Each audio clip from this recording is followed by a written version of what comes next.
In this video हम अपने next topic को पढ़ने वाले हैं, दैट इज़ ट्रांसफ़र आरएनए या टीआरएनए द एडेप्टर मॉलिक्यूल।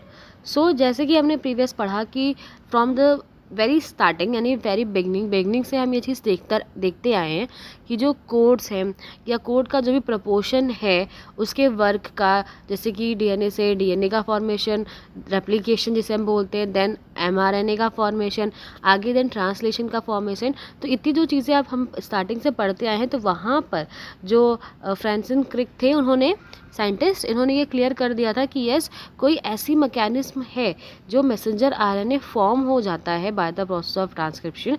तो उस प्रोसेस के बाद कोई एक ऐसी मैकेनिज्म वर्क करती है जो कि इस मैकेनिज्म में जो कोड यूज़ हुए हैं उनको रीड करता है कि किस तरीके के कोड्स यहाँ पर ऐड हैं। आफ्टर दैट उसी कोड के अकॉर्डिंग एक अमीनो एसिड को वहाँ पर लाता है और उन्हें लिंक करता है, क्योंकि जैसे कि अभी हमने पढ़ा कि एक अमीनो एसिड है, एक मैसेंजर आरएनए है, वो बाय द ट्रांसक्रिप्शन की प्रोसेस बन गया, फाइन। लेकिन इस मैसेंजर आरएनए से प्रोटीन का सिंथेसिस आगे कैसे हो गया, तो ये चीज़ जब हमने पढ़नी है, ये चीज़ हमें देखनी है, तो हमें इतना समझ में आए कि ये मैसेंजर आरएनए है और ये प्रोटीन्स है, ये आकर यहाँ पर ऐड होते जाएंगे। पर ये एक्चुअली में प्रोटीन्स आ कैसे रहे हैं और पर्टिकुलर किस से वो अटैच होंगे, वो ये कैसे पता करते हैं। तो ये एक मैकेनिज्म हमें पहले से पता थी कि येस देयर इज़ समथिंग, कुछ ऐसा स्ट्रक्चर है यहाँ पर जो कि पहले तो क्या करता है, कोडॉन्स को रीड करता है कि किस तरीके से कोडॉन्स यहाँ पर लगे हुए हैं, एंड देन उनके अकॉर्डिंग अमीनो एसिड को उनसे लिंक कर देता है। दूसरी बात यहाँ पे हमने बताई कि यहाँ पे पहले तो हमें पता है कि जो अमीनो एसिड हैं उनके लिए कोई स्पेशल या स्पेशलाइज टाइप आपको कोड्स, यहाँ पे यूनिक कोड आपको नहीं दिखाई देंगे, बिकॉज सारे कोड्स कैसे हैं, UGC, UCG, UAG, UAE, ऐसे ही कोड्स हर तरह हैं। यहाँ पे U, G, A और C का फॉर्मेशन है और ये चारों ही आपस में मिलके 64 टाइप ऑफ कोडॉन्स बनता है, जिसमें से 61 क्या है, आपके स्टॉप कोडॉन है, वो आगे वर्क नहीं करते। तो 61 कोडॉन्स हैं, उनमें आप देख रहे हो कोई स्पेशलिटी आपको नहीं दिखाई दे रही है कि कोई एक अलग तरीके का कोई कोडॉन बन गया और सिर्फ उसी पे जाके अमीनो एसिड अटैच हो रहा है। तो ऐसा कोई फिनोमेनन आपने वहाँ पर देखा नहीं। तो ये कैसे होता है कि ये मैकेनिज्म किस तरीके से वर्क करती है। तो उन्होंने क्या किया, उन्होंने एक पोस्टुलेट दिया, यानी कि उन्होंने एक ऐसा बताया, एक ऐसी थ्योरी ऐसी बताई कि एक अडेप्टर मॉलिक्यूल है, कोई एक अडेप्टर मॉलिक्यूल है जो कि क्या वर्क करता है, जिसके एक ऑन द वन साइड, उसके एक हैंड पर एक तरफ कोड्स होते। यानी उन्होंने हमें यहाँ पर क्या बताया कि कोई एक ऐसा मॉलिक्यूल है यहाँ पर जिसके क्या है, जिसके एक हैंड पे क्या है, कोड्स होते हैं, एंड वहीं उसके दूसरे हैंड पर क्या होते हैं, अमीनो एसिड बाइंड होता है। दैट मीन्स ये कहना चाह रहे हैं कि जैसे आपको यहाँ पर एक एग्जांपल लिखा हुआ है कि एक कोई ऐसा स्ट्रक्चर है या फिर ऐसा कोई मटेरियल है जिसके एक साइड पे क्या होते हैं, कुछ कोड्स लगे हुए होते हैं और वहीं दूसरे साइड में उसके एक अमीनो एसिड जुड़ा हुआ होता है।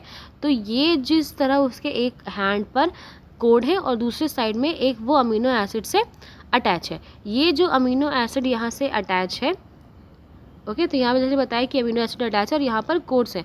तो ये कोड जो होते हैं बेटा, ये कोड पर्टिकुलर कोड्स के पास जाते हैं, उनको पहले रीड करते हैं। जो ये मैसेंजर आरएनए में लगे हुए हैं, मैसेंजर आरएनए में जो आपको यहाँ पर कोडॉन्स दिखाई दे रहे हैं, जैसे ये UACA इन्होंने बताया है, तो इस तरीके के जो यहाँ पे कोडॉन्स बने हुए हैं, पहले कोई ऐसा यूनिट आती है जो कि इन कोडॉन्स को पढ़ती है, रीड करती है कि हमें किस तरह के स्ट्रक्चर की ज़रूरत है, फिर उसी के कॉम्प्लीमेंट्री एक स्ट्रक्चर को वो लेकर आती है और उसके दूसरे एंड पे क्या लगा हुआ होता है, वो अमीनो एसिड जो यहाँ पर अटैच होगा, ये अटैच होता है। ठीक है, तो इतनी चीज़ें हमने यहाँ से पता कर ली। ठीक है, और ये अभी तक क्या था कि हमें ट्रांसफ़र आने का वर्क पूरा पता नहीं था, या फिर जो वर्क है, इतना क्रूशियल वर्क जो है वो ट्रांसफ़र आरएनए ही कर रहा है, ये चीज़ें अभी तक क्लियर नहीं थी।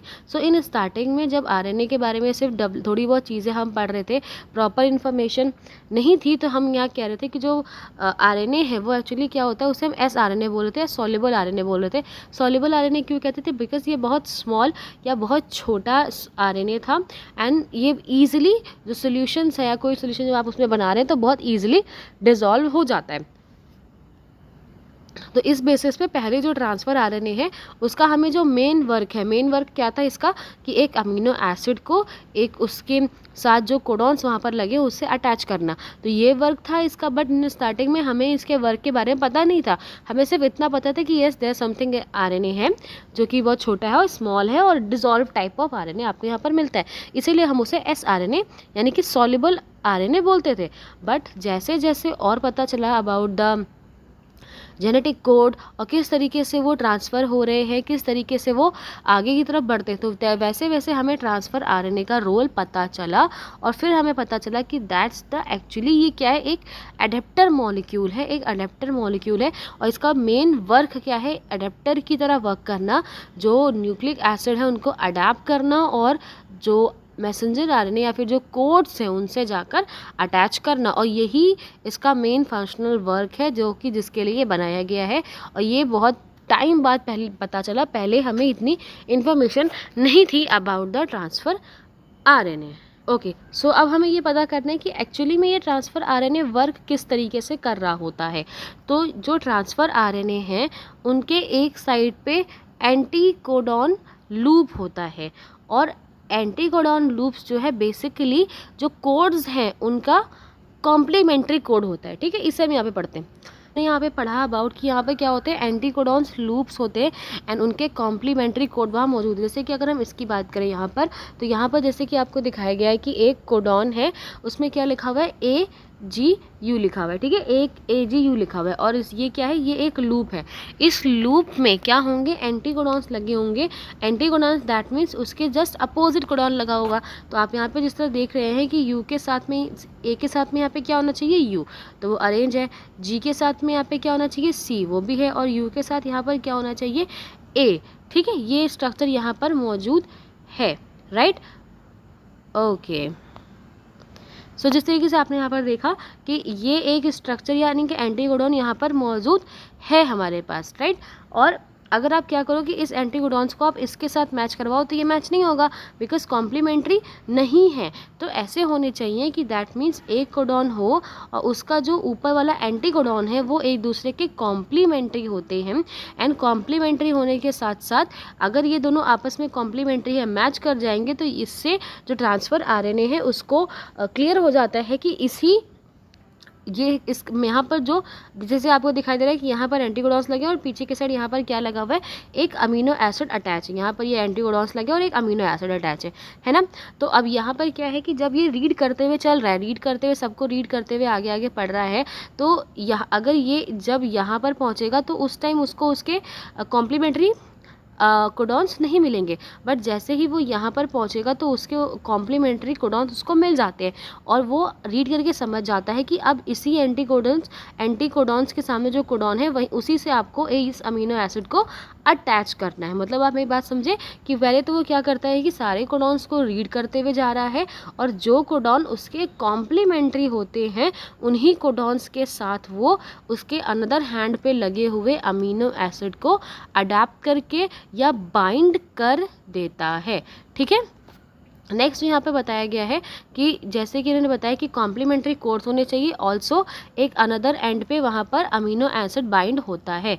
अब जब वो स्पेसिफिक टाइप ऑफ कोड्स को वो सर्च कर लेता है, ढूंढ लेता है, तब ट्रांसफ़र आरएनए हर एक अमीनो एसिड को उनके स्पेसिफिक शेल से या उनके जो स्पेसिफिक कोडॉन्स हैं उनके साथ अटैच कर लेता है।